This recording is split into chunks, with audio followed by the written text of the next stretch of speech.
We're live. Okay. All right. Call the meeting to order at 7:10 p.m. Please rise for the Pledge of Allegiance.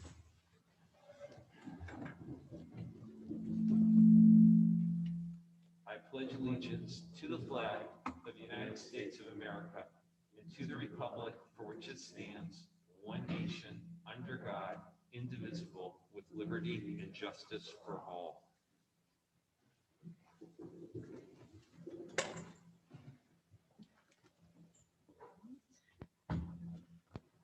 So first up is the approval of tonight's agenda. Can I get a motion to approve that?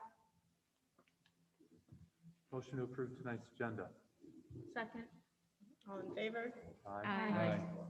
The motion is approved. The agenda is approved. Next, we have the approval of the minutes. I need a motion to approve the minutes of the open meeting of February 22nd, 2021.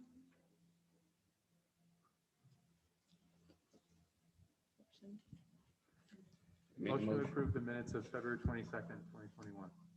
Second. All in favor? Aye. Aye. Aye. Right, those minutes are approved. And another motion, please, to approve the minutes of the executive session of February 22nd, 2021. I make a motion to approve the executive session minutes of February 22nd, 2021. Second. All in favor? Aye. Minutes of the executive session are approved. And finally, need a motion to approve the minutes of the open meeting of March 9th, 2021. Motion to approve the meeting of minutes for the meeting of March 9th, 2021. Second. Second.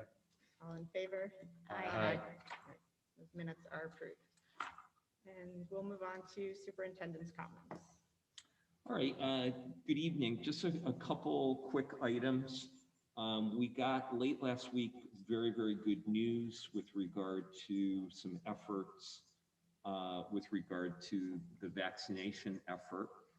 As I said in my background notes, we were informed that a collaborative has been put together amongst the 12 communities of Blackstone Valley. And starting next week, Monday, March 22nd, 4 days a week, they will be doing vaccinations at the former McCluskey Middle School in Uxbridge.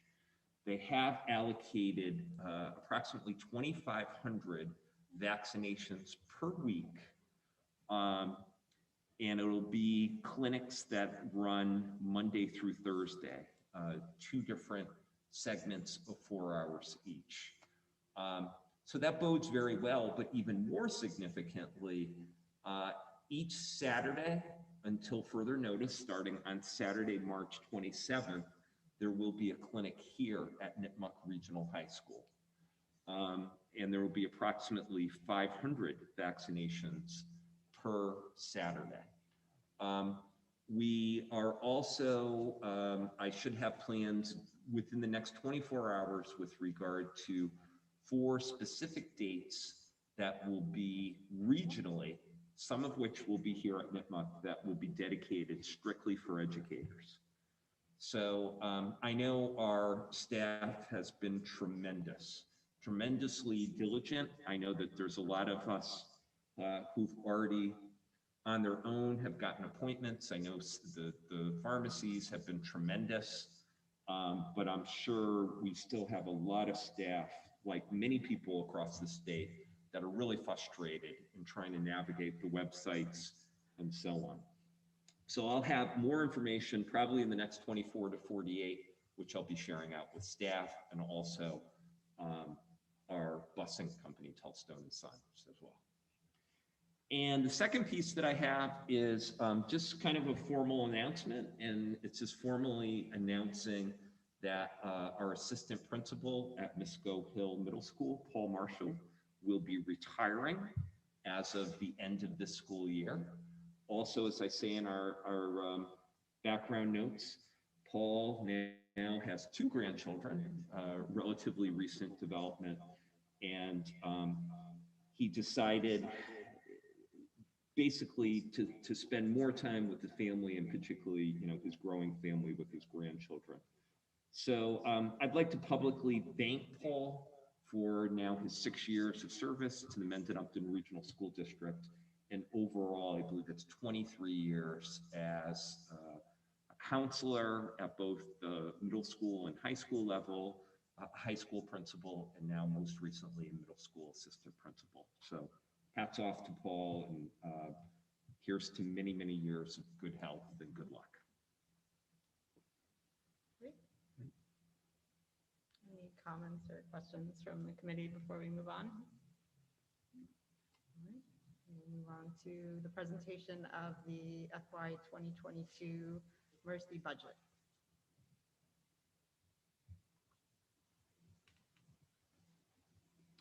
Okay.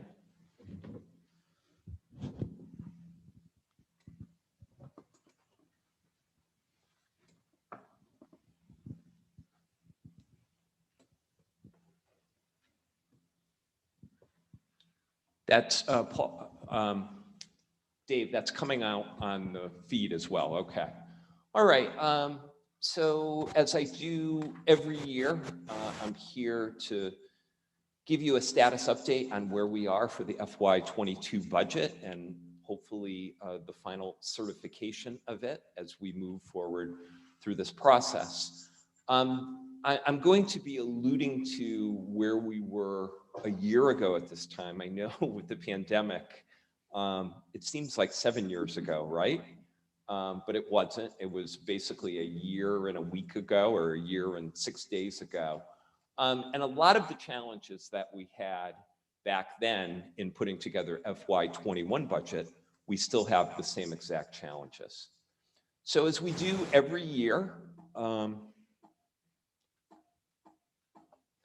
on 1 second, please. There we go. Okay. Our budget subcommittee really starts its work usually around Thanksgiving, right before Thanksgiving. And we think about the year, where we are right now, and the year to come, and we craft specific goals for the budget each year. So this by far is a very, very different year. It's an interesting year. It's probably, most of us as educators could say it's by far been the most challenging year of our career. But first and foremost, our first goal is to address critical academic and social emotional needs coming out of the pandemic. Now keep in mind, a lot of those social emotional needs were there prior to the pandemic, and if anything, they've been intensified. As always, we want to have a level services budget, which means keeping the existing programs and staffing and programs that we have right now, and also ensuring that we have reasonable class sizes and we're giving students the services that they really need.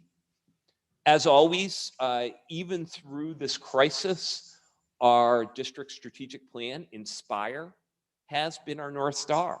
It's what guides our programs and practices, and we want to move forward with our key strategic objectives. And then, as always, this is a perpetual goal to ensure that we do everything in our power to find efficiencies, maximum savings wherever they may be, knowing that the trend of increased burden to our communities will continue. So the first thing that we do is we always look at what is our enrollment in Mendon-Upton, and then what does it project to. We use a firm known as NESDEC, the New England Staff Development Council, which a couple times a year kind of looks at things like birth rates and mobility of our two communities. So our official October 1st enrollment was 2,194. And we're projecting that to actually go up by approximately 20 students. And we'll see probably some of our biggest growth at the elementary levels. And I'll talk a little bit about that. We're expecting to see a little bit of a peak in our kindergarten enrollment. We will see a decrease at MISCO for the simple reason that we've got approximately 200 students matriculating out as 8th graders going into 9th grade, and they'll be replaced by a class of approximately 150 students. And then we also anticipate Nipmuc relatively being stable in its enrollment. As far as the breakdown in our two communities, and this literally changed by 1/100th of a percentage point, but we kind of are keeping status quo around the 45 to 55 split between the two communities, between Mendon and Upton. So as far as what you can see, as far as based upon the level of support of our communities, over these last 5 school years, we've had remarkably stable average class sizes across our schools. So you can see at Clough and Memorial, our average class size is right in that ballpark of around 20 to 21, which is great for our youngest learners. At Misco, it's about 23, and the same at Nipmuc. Again, you're going to have variations in different grade levels, or particularly at the high school in different content areas. But all in all, we're very, very fortunate that we have really optimum class sizes. So again, this is some of the data of looking at where we are with regard to enrollment and what NESDEC is telling us with regard to projected enrollment. And as you can see, this is 10 years looking out. Probably your best numbers are just looking out about 5 years out to 2025. But NESDEC is projecting, based upon things like birth rates, based upon housing starts, a gradual incline in enrollment. And in that 10-year span, an increase of approximately 230, 240 students. And mind you, this is just Mendon and Upton students. This does not include students who choice in, which we obviously could control. But the interesting piece is nearly all of that increase is projected to come from the town of Upton. Okay, so if you were to take a look at that again, you see the increase of approximately 220 students coming from Upton in that 10-year span, whereas Mendon is very, very stable. You see some minor peaks and valleys, but all in all, it's very, very stable. So in looking at how we come up with our projections for kindergarten, if you follow this, this is a curve that we get every year that shows the relationship between students who were born in any given year and then 5 years later, them enrolling at either Clough or Memorial. So as you can see, the top line represents, which has the green squares, represents kindergarten enrollment 5 years after the fact, and the lower blue line represents the actual births in our two community. It isn't a perfect correlation, but give or take, it does kind of match. So if you notice, the very last line, 2015, 2020, that represents the students that were born in 2015 and enrolled at our schools in 2020. So based upon the birth, we were expecting a dip. We did get a dip, actually, in our kindergarten enrollment this year. Plus another factor, which I'll talk a little bit more about, was just the pandemic. And for lack of a better term, we've had some families who've redshirted their children, knowing that this was going to be a remarkably challenging school year.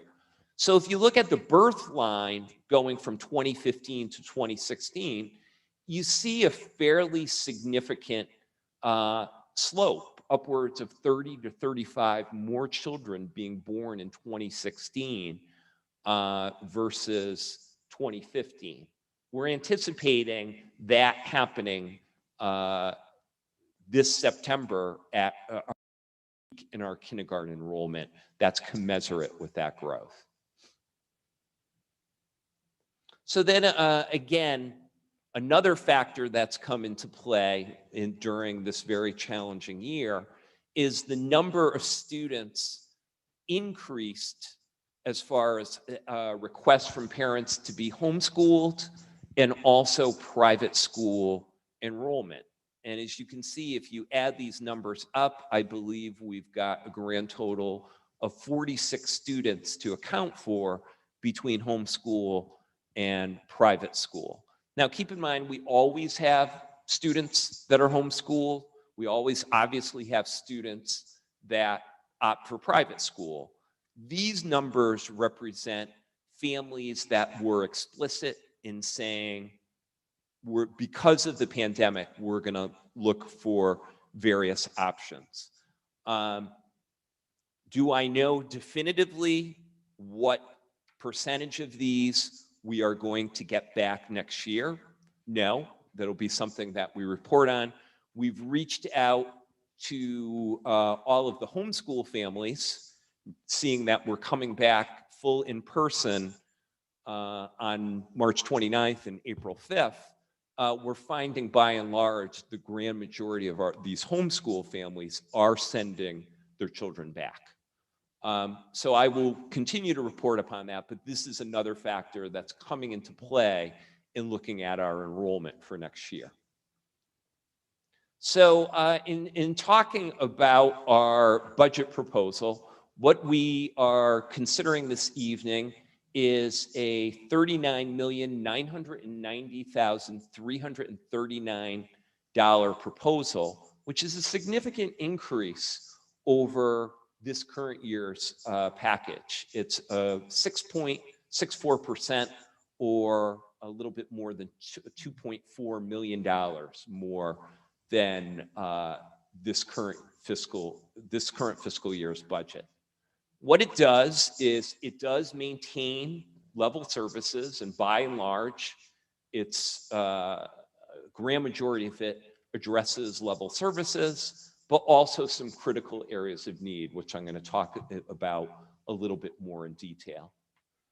And first and foremost, it really is focused on what our students need, particularly through the lens of coming out of the pandemic. And I think it's a very, very safe assumption that the 21-22 school year will be full in person.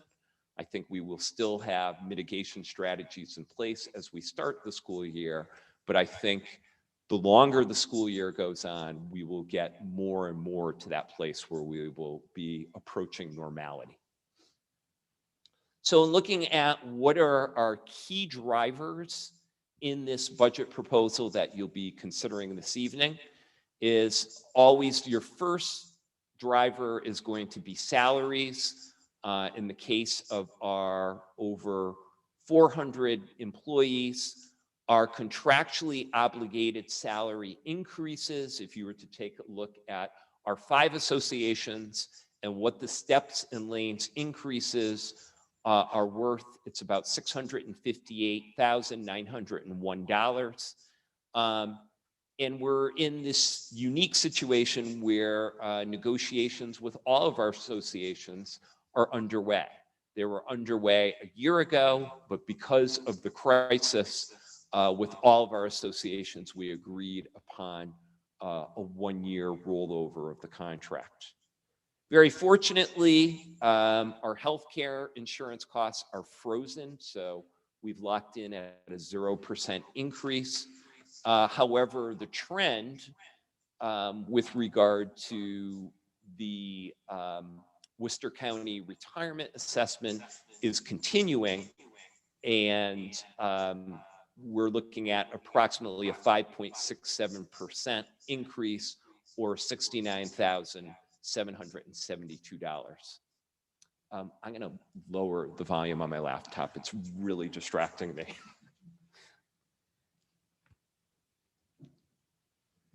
All right, perfect.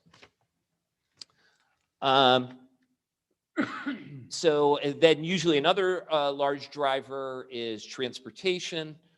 Thanks to the really great work of Jay Beyer, we renegotiated our busing contract with Telstone and Sons, And next year, we're looking at about a 3% increase, or a little more than $57,000.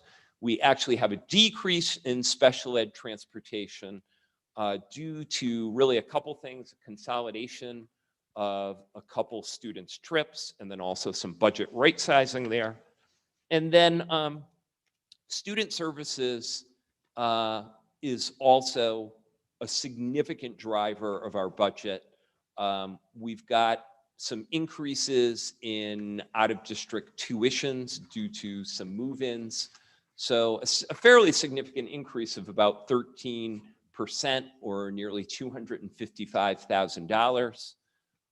We also have an increase in some contracted services for both students with IEPs, but also some of our English language learner population, which has increased significantly. And I believe during the first pass, I shared the story that my first year as superintendent, now 10 years ago, we had all 7 students that were English language learners in the district, and now we're up to about 45.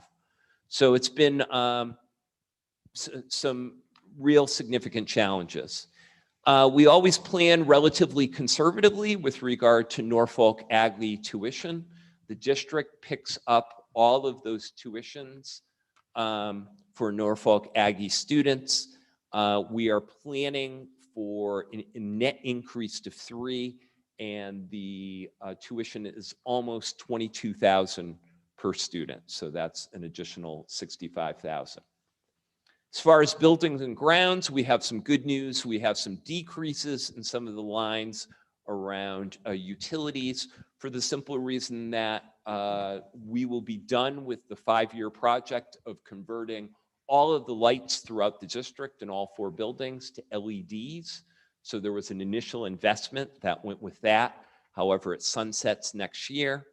And then we also have a minor investment of $32,800 for a 4-year lease to replace the tractors at each of our schools. So keep in mind, the tractors are used not only to cut the grass, but they're also used to move snow around on our walkways and so on. I believe the tractors are at least 20 years old in all of our 4 buildings and are desperately need replacement. We also have a little bit of a perfect storm with regard to textbooks and instructional supplies. A year ago at this time, we had a very, very similar budget request, and a considerable amount of this had to do with our one-to-one learning program, particularly here at the high school and at the middle school, where many of the textbooks are online. Our contract with Pearson is up and needs to be renewed. So we've got some replacement of the Pearson digital text series that is $80,000, not $80. I wish it was $80. Some renewal of a whole series of math texts here at the high school, and then also a significant investment at the elementary level to update our math series. So then also a significant investment in technology, additional investments totaling about a little more than $182,000, including $45,000 for hardware replacement for our wireless network across the 4 schools, because next year will be year 6. We also have $88,000 budgeted to replace all of our Hewlett-Packard desktops, which would encompass all of our computer labs, but also our administrative computers as well that are used in offices and guidance offices and so on. And then something that we may, and I personally hope that we eliminate this, but it's something that we have to budget for, is our district-wide license to Zoom, which we obviously had in place since the beginning of this crisis a year ago and all of this year as well. There's also an investment at the high school and also to a lesser degree at MISCO in athletics of a little more than $55,000. And the reason that that investment of athletics is for the simple reason that, particularly here at Nipmuc, there's a portion of the athletics budget that is subsidized by gate receipts. And obviously with the strange abbreviated 4 seasons that we've had and the lack of customers, paying customers coming to watch their children's competitions, we have not had any of that revenue. And additionally, this is, the athletics lines have been lines that typically we've underinvested in. So there's look for an investment there. So in this proposal, there are additional positions that are requested that I would characterize as critical needs. And the first need is 2.0 school adjustment counselors that would be working with students both at MISCO and at Nipmuc. They would be working with all students, but particularly for something known as the Bridge program, something that we've put in place over the last couple of years at MISCO and are looking to execute here as well at Nipmuc. And the vision is to really be able to have a concrete program where there's a connection between out-of-school services, mental health services for students, and the school. And these counselors obviously would be working with these students, but they would also be the point people between the home, the school, and outside mental health services.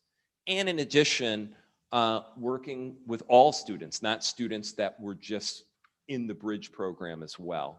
So a position that is really, positions that are desperately needed. And if you recall, when we had the review of our special ed program done back, I believe it was in the spring, and then the presentation was in the summer of 2019, the #1 recommendation was that we were very short-staffed on mental health counseling positions. So that really helps to address the need.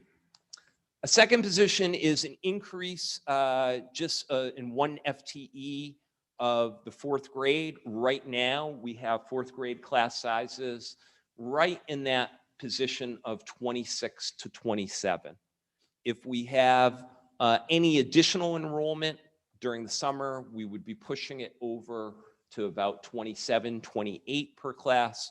So 1 additional position would get that class size down in the ballpark of like 20 to 21.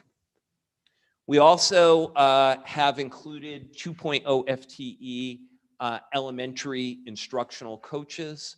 And this really kind of speaks to a lot of instructional leadership, but also done on very much a collegial level of our staff. I think our teachers have been nothing short of amazing in the way that they've had to adapt through this crisis. And part of that adaptation has been around changing our professional practices, adopting the curriculum, knowing how to go in and out of remote learning and in-person learning with remarkable restrictions.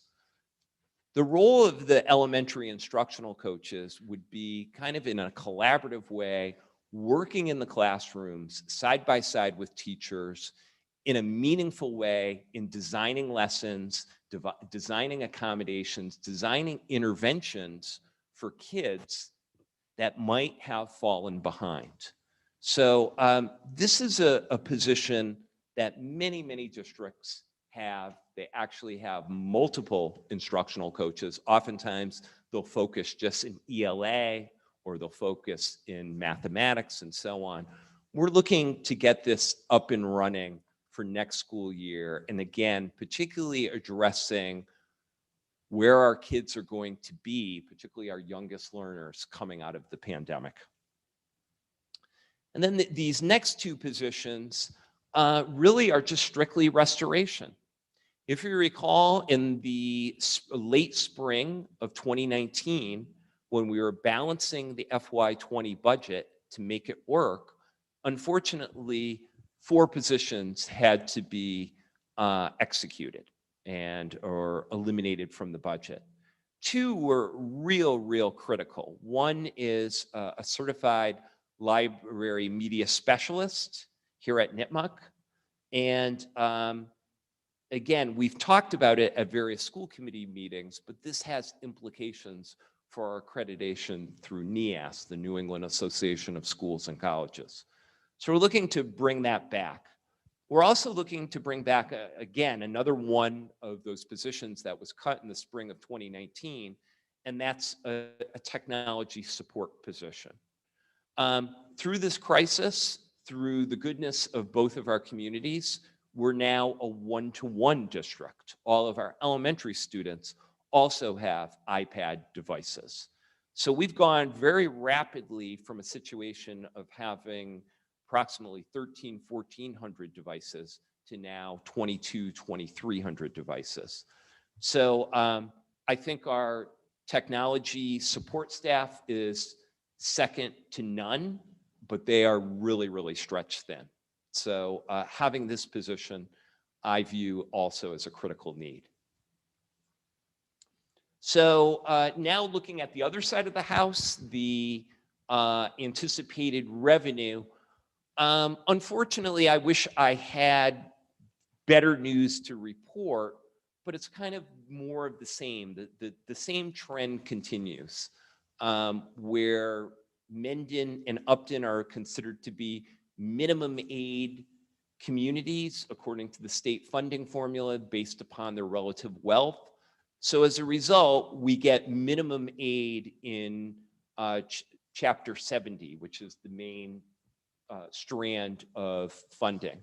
So as you can see under Governor Baker's budget, which is known as the House 1 budget, we are receiving $30 additional per student, which translates to $63,090, which is a whopping 0.51% increase.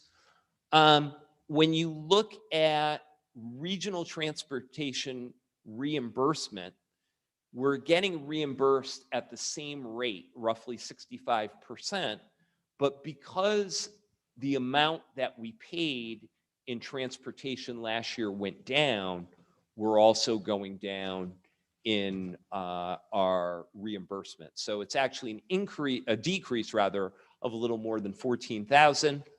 Our net charter reimbursement went down because I believe we're up to 9 students that access charter schools. They've been there longer, so our reimbursement goes down as well. So the bottom line is our total net increase is all of $44,458, which again is only 1/3 of 1% as far as increase. So as a result, all of the burden for any increase that we will realize comes to our 2 communities. So kind of an interesting piece, and we always have this interesting dynamic, which kind of sets our ratios for how much the request is for the 2 communities.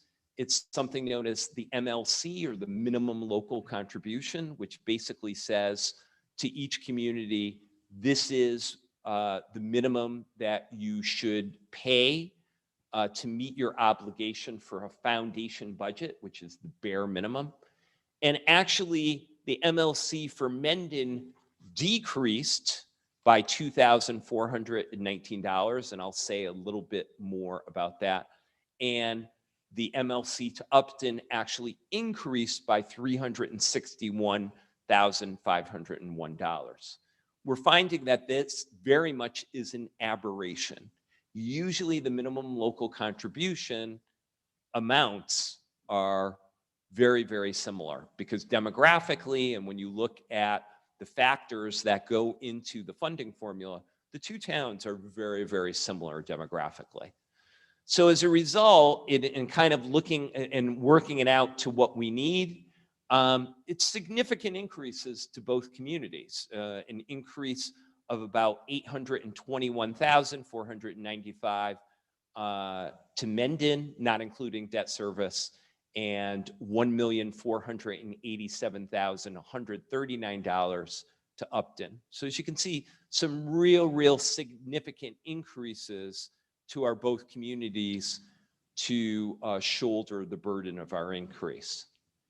As always, as a regional school district, we do have the autonomy to fund some of our lines to the best of our ability, and we always allocate from E&D, or excess and deficiency, which is essentially the district's free cash, $600,000 going into next fiscal year, and another $250,000 from revolving accounts and Medicaid reimbursement. So our total district receipts are a little more than $853,000, which is an increase of nearly $165,000. So I believe if you follow along in the booklet, this represents the breakdown. I believe this is on page 7, kind of showing in those first rows the increase in state aid, and then as highlighted, the increase in the assessment to Mendon, and then the increase in the assessment as highlighted to Upton. So to get, again, and I usually do this each year in the presentation, is to show target share, what is it about, and what does it say about our district. And we've got some very interesting news with regard to target share. But the long and short of it is target share is the percentage a community, all 351 communities, should pay to fund public education, K through 12, for all of the children that live in the community. And target share is really based upon 2 factors. It's based upon your aggregate property values and also the aggregate personal income levels based upon, obviously, taxation. And the 2 factors are kind of built together in a formula, and together they're known as MGRF, which stands for Municipal Growth Revenue Factor. So if you look at all of our neighboring communities between Mendon and Upton, this is their target share, or the percentage that they should be paying according to the state funding formula for education for all the kids that live in their towns. And realize, if you were to sum out all 351 communities, the formula is built so that state aid covers 41%, and municipalities should cover about 59%. So as I say in that bullet point, variations do vary. I believe in all 10 years that I've been here, the lowest has always been Lawrence, which statistically is the poorest community in the Commonwealth. They're on the hook for 14.7% of their budget. And there's 161 communities that are at the cap, and the cap is at 82.5% and has been for quite a long time. So as you can see, based upon the relative wealth of all of our neighboring communities, only one is at the target share, is at the cap, 82.5. That's Hopkinton, and you could see where the other communities fall. Realize this varies from year to year. They change the target share from year to year. And some of these communities have gone up from FY21 to 22. Some have gone down. So kind of interesting, where are our communities? They actually have gone down in the target share, which is kind of interesting.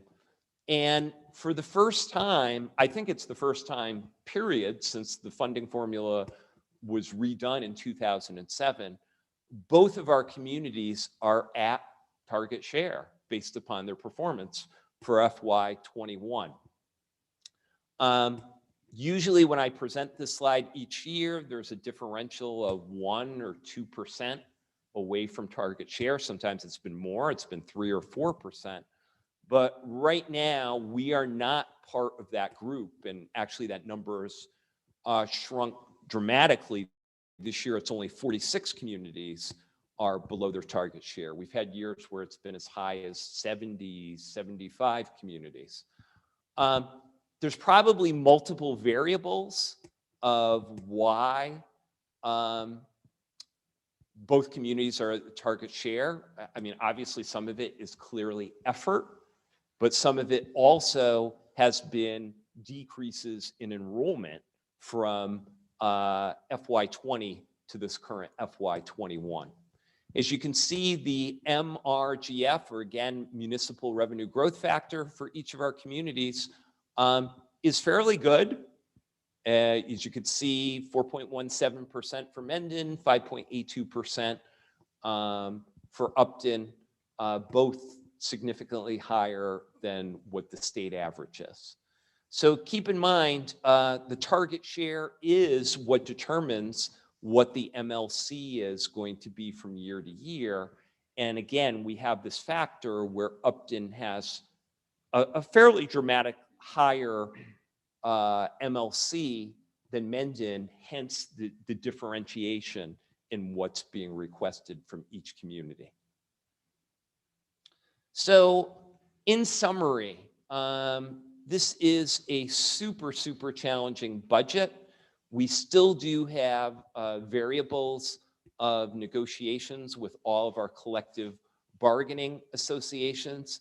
I do think that there is going to be an element, and we do not have the specifics yet, of the stimulus dollars coming into the state based upon last week's passage of the $1.9 trillion stimulus package. There are, I believe, in all $130 billion allocated to K through 12 education throughout the United States. We don't have the specific yet as far as how that funding can and will be used here in Massachusetts, but I'm sure it will have some limitations. And I can't stress enough, and I know I've kind of said many statements parenthetically, this has been a really aberrant year. It really has been, as far as our enrollment patterns, as far as you know, this journey that we've been under over the last year. And a lot of these pieces continue to be difficult to predict. So I want to kind of close with a few thoughts, but I want to give everybody kind of a history lesson. And again, this seems like 7 years ago, but this was us. I don't know who snapped this picture, but somebody did. 1 year and 6 days ago, March 9th, 2020. It was literally the Monday before the Friday we went out on March 13th. And when we sat in this auditorium, you collectively as a committee certified a budget of $38,961,161, which was actually a larger increase. It was a 6.99% increase. And you know, as we know, the pandemic struck. I know I had a ton of sleepless nights through March and then April, and the predictions were super dire.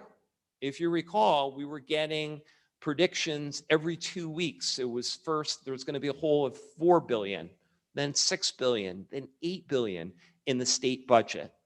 And I had to make some very, very difficult decisions about what were we going to do with the FY21 budget and what were the implications for staffing and so on.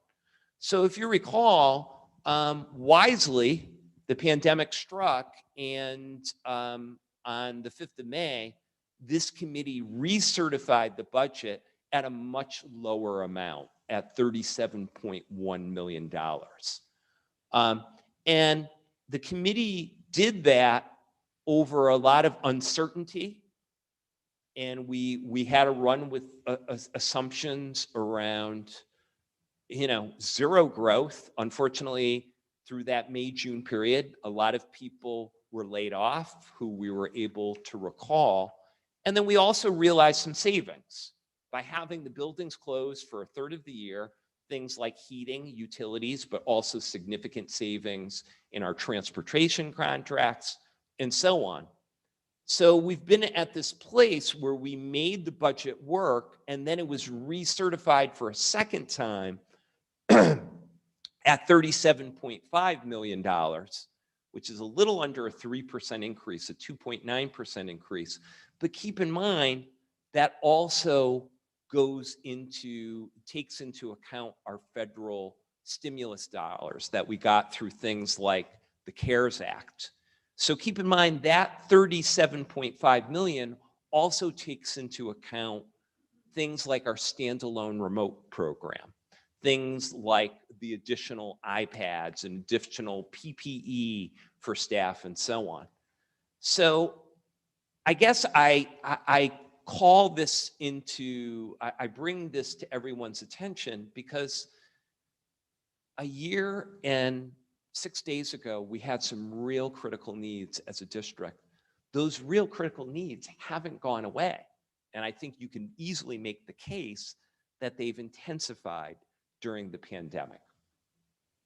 So I know a lot of you always realize this, but this is my 10th budget presentation. And I think we've come a long way as a district, but there's certain pieces as far as structurally that have not changed. Okay, and I have found that for years, we have this cycle. And the cycle is every 4 to 5 years, just to maintain level services, an operational override is needed. And the natural question is, why is this?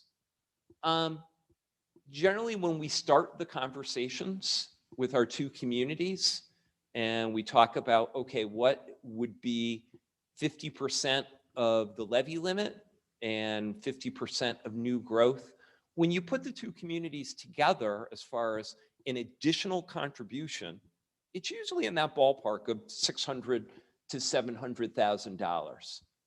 And keep in mind that when you have a budget like our current fiscal year, that's like $37.5 million, if you're getting an additional $650,000 from the two communities, that represents a budget of an increase of about 1.7%. Now, I realize the increase to the two communities is going to be a lot more than that, but we're in this place where we have a significant budget. And again, when you couple that local increase with a very paltry increase in state aid this year, 1/3%, your average increase in revenue is going to be about 2%. So sometimes it can work, and we make it work, and I'll show you the years that we've made it work. But other years, it absolutely will not work. When you have situations where you've got expenses that are beyond the realm of your control, things like special ed out-of-district placements, where somebody moves into your community and you're hit, like this year, with $250,000, okay? Or you have other mandated expenses, or as any school district or any municipality knows how things can change with healthcare from year to year, those are major drivers.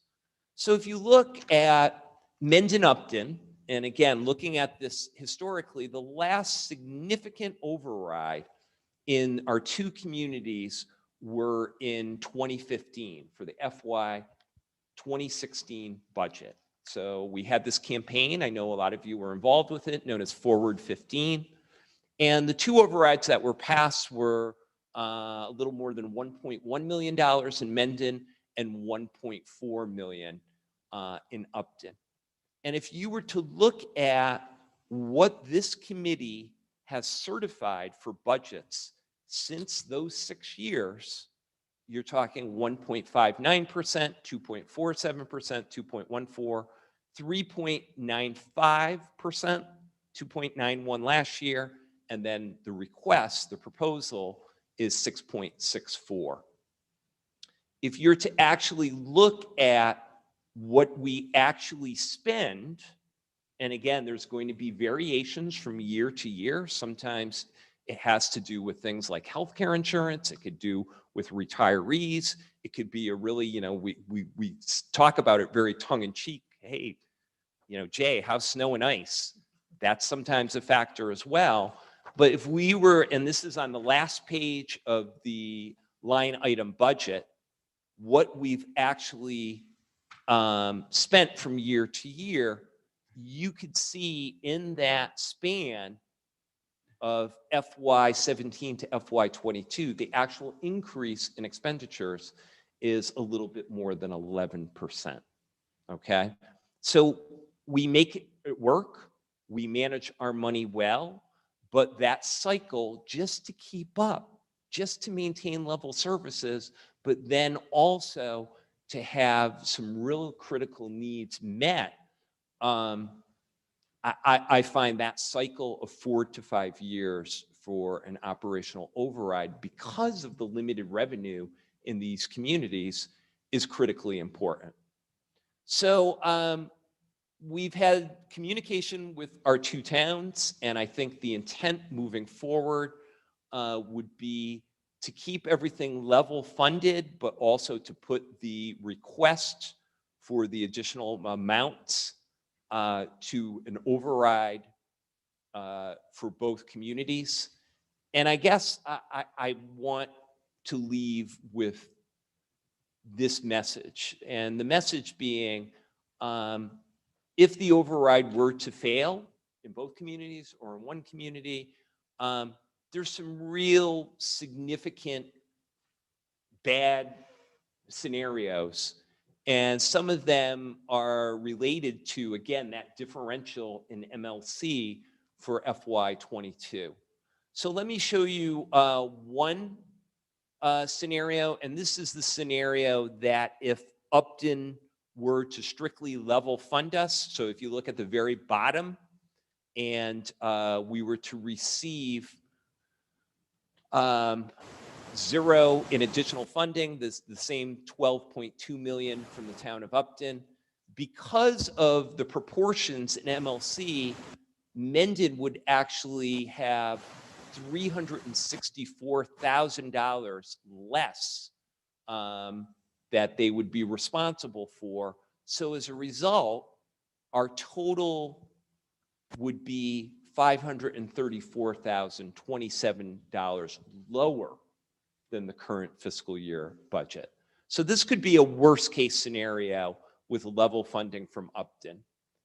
The converse would be level funding from Mendon. Again, if you look at the Mendon line under subtotal, it would be 0 increase. So the same 10.1 or $10.2 million of funding.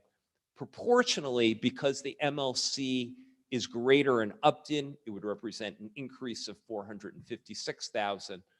So the net would be an increase of $286,877, or about 0.75% increase in our budget overall.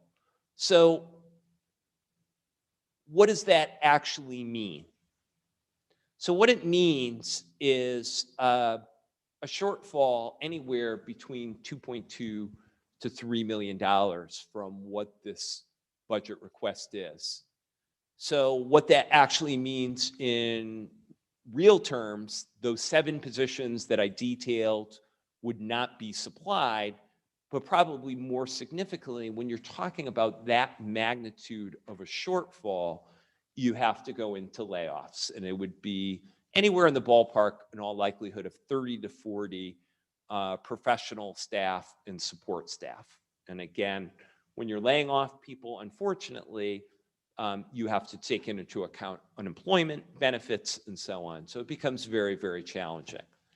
So commensurate with those layoffs, it would be increases in class sizes across all levels. You'd have to make some difficult decisions about reductions of programs in both core academic and elective areas, including music, the arts, and world languages. Obviously, the work that we do and that we pride ourselves with regard to special education support and interventions for our kids would be diminished. I think you would take a look at increasing our user fees for both middle school and high school athletics, as we did around the time of the Great Recession. Obviously, you look first to cut technology and also our instructional supplies lines. And then again, this was part of the conversation last year, and recall in last year's budget, a lot of these positions were requested as well, is concern around NIPMUC's accreditation status with NEAS, because again, having that library and media specialist position is part of one of the subsections of one of the standards for accreditation. So obviously, there could be some very deleterious effects to the school district if this were to come to fruition. So again, as I said last year, I think as it is every 4 or 5 years, the district's at a significant inflection point, and there's really two paths in which it could go. And again, it took a lot of work, but now 6 years ago in the spring of 2015, and then the summer of 2015, I'll never forget that date, July 1st, 2015. Thank you, Mendon. Our two communities came forward and really committed itself to the future for our kids. And as a result of that, we've built upon the success. I would invite all of you to look at the very last page, page 22 of the book, that in a very summarized way talks about the return on the investment. And I realize people in our communities pay significant property taxes, okay? And again, there isn't a lot of business, there isn't a lot of industry, there isn't a lot of infrastructure in our communities. But I view a real significant investment that our parents, our community make is in an outstanding school district that has a vision for continuous improvement. So something that we're always proud of is we don't rest on our laurels. We have a vision where our community, our parents, our educators, our students came together in 2018, and we're now in the midst, we're in the middle of a strategic plan that is outstanding, that has a vision around, specifically what you see there, the portrait of a learner. What are the essential skills? What are the essential competencies that all of our kids need to be successful in college and beyond? So that work has been ongoing. We've all had this incredible side route, this incredible curveball through the pandemic, but this is really our North Star that drives us and will continue to drive us with the continued support. So keep in mind, as always, this is more towards the beginning of the process. As a district, we kind of tend to go on the early side. There's still a lot of steps through this process. We don't have the House budget yet. It should be released probably more towards the beginning of April. I was in contact with Representative Murray's office earlier this morning, and I know they're hard at work on that House budget. And then we've got our 2 town meetings in May.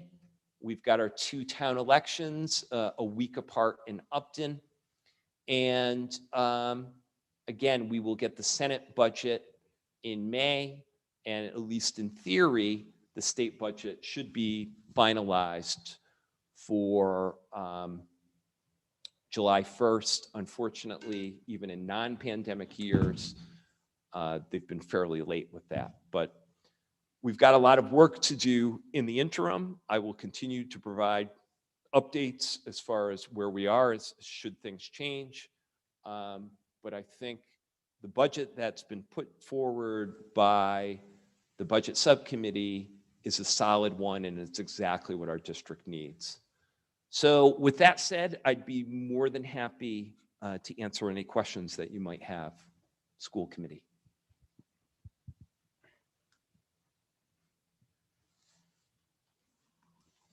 Joe, I just wanted to ask you about a little bit looking into the future.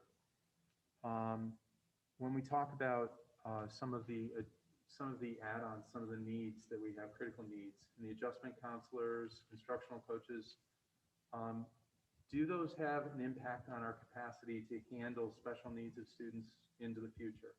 And I wonder if you could just go a little bit more into that, just to explain what the impact would be, and specifically, is it a reduced impact or a potential reduction in cost in the future for us? Yeah, that's a great question.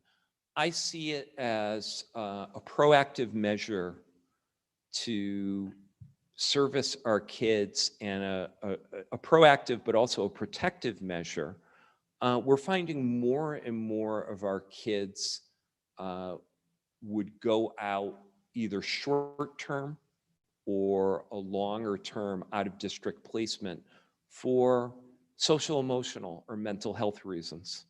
So I think establishing a bridge program here at Nipmuc, and then also strengthening what we have in MISCO, is desperately needed, desperately needed. And then again, we're talking about servicing kids with some real significant needs, but also students that may be undergoing short-term developmental or situational stressors as well. So I think it's a smart investment.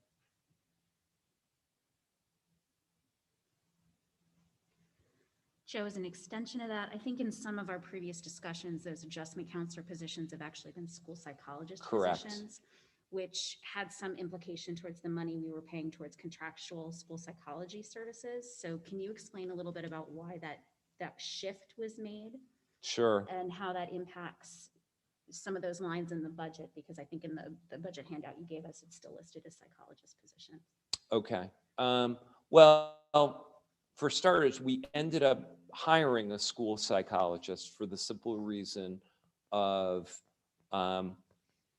so many of those psychologist services, we, over at least the last 10 years, Carrie, we've contracted out.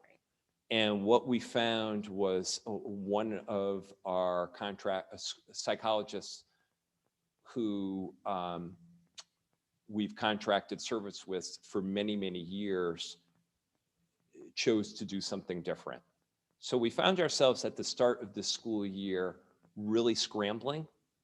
And between that and also some grant funding, it made more sense to hire somebody in-house. Mm-hmm. So we did hire somebody who's wonderful, who's has a fairly good depth and breadth of experiences, but also pragmatically, a school psychologist is markedly more expensive than an adjustment counselor. So it's pragmatism, but it's also, in talking to our district leadership team, finding who would be the most effective person in this type of role. And keep in mind, not that finding an adjustment counselor is super easy, but it's easier than finding a school psychologist, which I'm sure you very much know. Okay, thanks. I have a question. So I don't know, Joe, if it's you or Jay, it'd be great to understand a little bit more about what drove the significant reduction in FY2020 to essentially our SPED costs, which have then increased literally almost by 50% over the last 2 years, based on what we're projecting FY2022 to be. Because if I look on here in the general fund expenditures, the programs with other school districts were 1.9 million. and our projection for FY 2022. I mean, one I rounded down 42 and the other one I'll round up 26, but that's basically almost 2.9 million. Yeah, you want to discuss that, Jay? Sure. Can everybody hear me? I'll talk loud. The major difference in that was we did not pay our out-of-district transportation providers from March on. That was about $350,000, and that's the difference. Okay. And then the other increases, of course, we had 2 move-ins this current year that are in district, but the previous district is still responsible for their tuition. We have to pick that up next year, and we have 2 more that are coming into preschool, I think, or first grade, coming in at a very young age that are also out of district placements. Okay.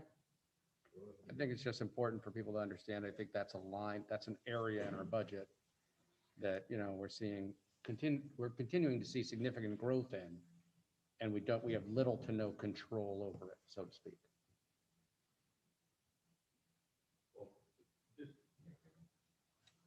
Just for what Phil said, people have to understand there are several factors that you have no control over.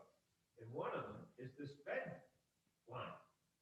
Like you say, somebody comes in and for some reason you're in a residential program, you really don't control that. That's what people have to understand. So, but I'm not going to disagree with you, Mr. Flaherty. all I want to know is how much is this going to affect my tax bill? That's what it comes down to. Well, and just to go to Paul's point, I mean, does anybody know how much the target share was back in 2017 for Mendon-Upton? I had it today. I could pull it up if you really wanted to give me time on my laptop. It's progressively gone up. I can tell you, you know, maybe I can even show you really, really quickly. But I mean, obviously the percentage that we're expected to pay as towns is going Yeah, up let me significantly. let me At the same totally time, geek our out costs here are for a going up. second, okay? So this was my presentation to everybody a year ago. And you're going to see a neat little graphic here. And it's even animated. So this is what's happened to target share throughout the years. And I think I tracked this from like FY11 to FY20. So as you can see, the green represents Mendon and Upton share. The blue represents the state share. So again, it's been a changing target. I don't know if I covered yeah, I did cover FY21. I think if I were to continue this graphic with FY22, you would notice that they actually went down. Well, you said Mendon's is 79.67%, but Mendon's has gone up since 2020, since the 2021 number. Yeah. So I mean, it seems like these towns are on a trajectory to get to the 82.5%. So we're going to continue. That's the conventional wisdom, yeah. We're going to continue to see more of a percentage that we're responsible for as towns. And that, coupled with the increase in costs, does significantly raise the percentage of cost per year that the increase in taxes represent. So you're right, Paul, we have uncontrolled components within our budget, but we also have a significant percentage more we have to pay because of our increase in income and real estate valuations. So yeah, we are caught in a perfect storm right now that won't settle down for a few years yet.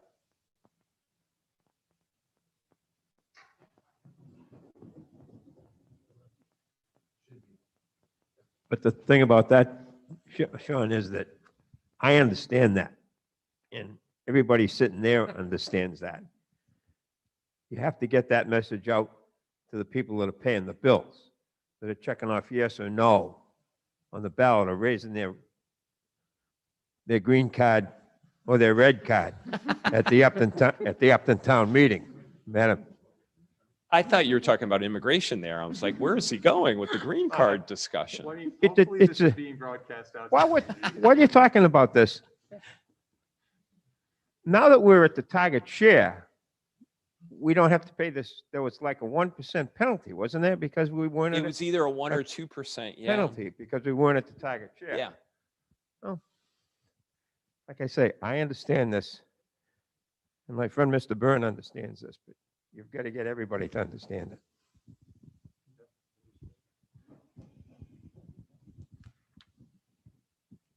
Any other questions from the committee?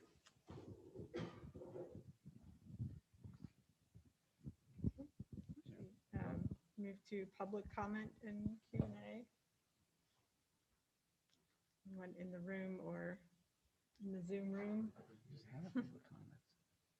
Dave, do we have anybody on Zoom? We do not at the moment. Okay.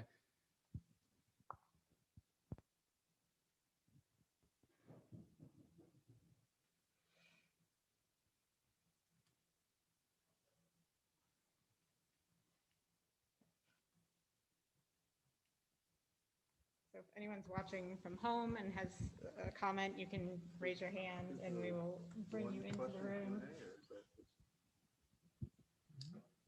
Someone may have typed the question.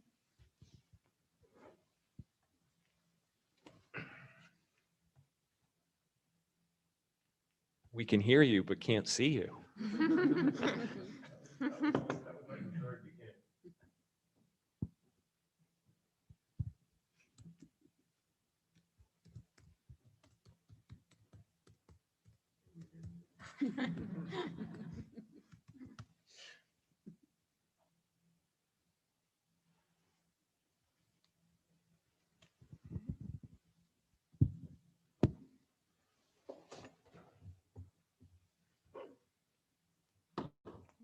So we have no questions, no comments.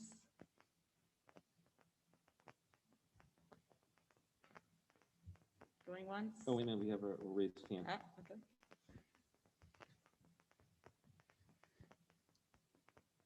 We'll bring Daniel in to speak.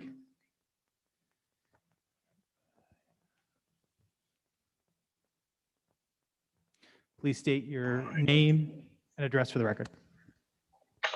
Dan McIsaac, MURSD.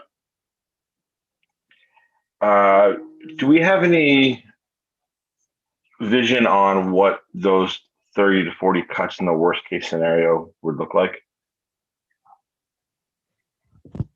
At this time, no, we don't, Dan.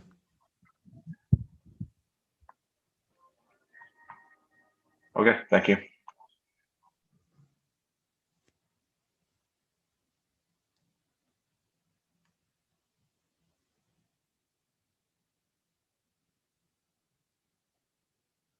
Anyone else?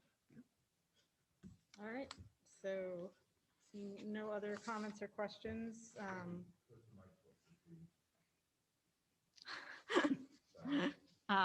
We will move on to the certification of the budget. Anyone want to volunteer to read motion? I can read it. Do you need this? I got one. All right, let's get this mic in front. I'm 6 feet away, I think. All right, so I'm going to read through the motions. Motion number one.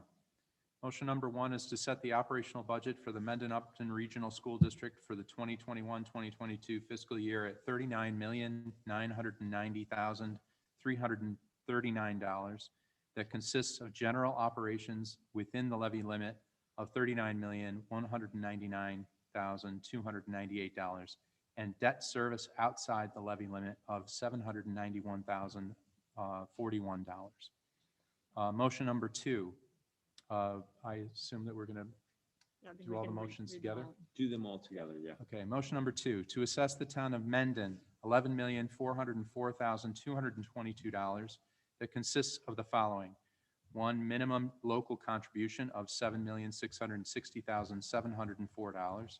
Number two, 9 discretionary charges, transportation and fixed assets of $977,609.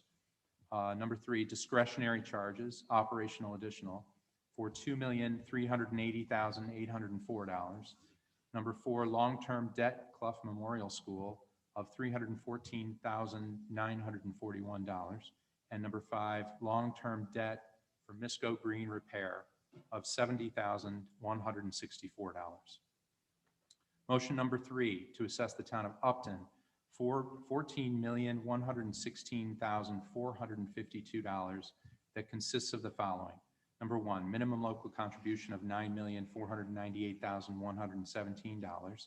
Number 2, non-discretionary charges, transportation, and fixed assets of $1,226,199.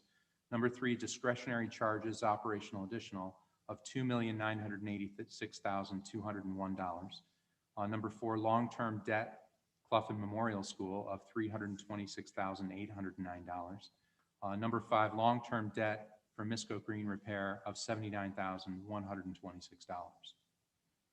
Motion number 4, to appropriate $13,616,357 from state aid that consists of the following. Number 1, Chapter 70 funds of $12,511,846. Number 2, regional transportation reimbursement of $1,083,993. And number 3, charter school tuition reimbursement of $20,000 or $20,518. Motion number 5, to appropriate $853,309 from the following school district sources. Number 1, Vision for SPED contracted services of $75,000. Number 2, transfer in from revolving accounts of $150,000. Number 3, Medicaid reimbursement of $25,000. Number 4, debt service bond premium of $3,309. And number 5, E&D appropriation of $600,000. And that concludes the motions. Do we have a second? Second. Do we need to vote by roll call or? Yeah, you're All right, live in all in person. favor? Aye. Aye. Aye. Right, the motion's passed unanimously. The budget certified. And we move on to correspondence. Do we have any? We do not have any. All right. Other topics not reasonably anticipated by the chair 48 hours in advance? There are none. And with that, we will adjourn at 8:27 p.m. I need a motion. We need a motion to adjourn. Second. Can't unilaterally adjourn. All in favor? Wait a Aye. second, and then I'll figure it out. There was a Okay. second. Okay, good. All in favor? Aye. Aye. All right, we're adjourned.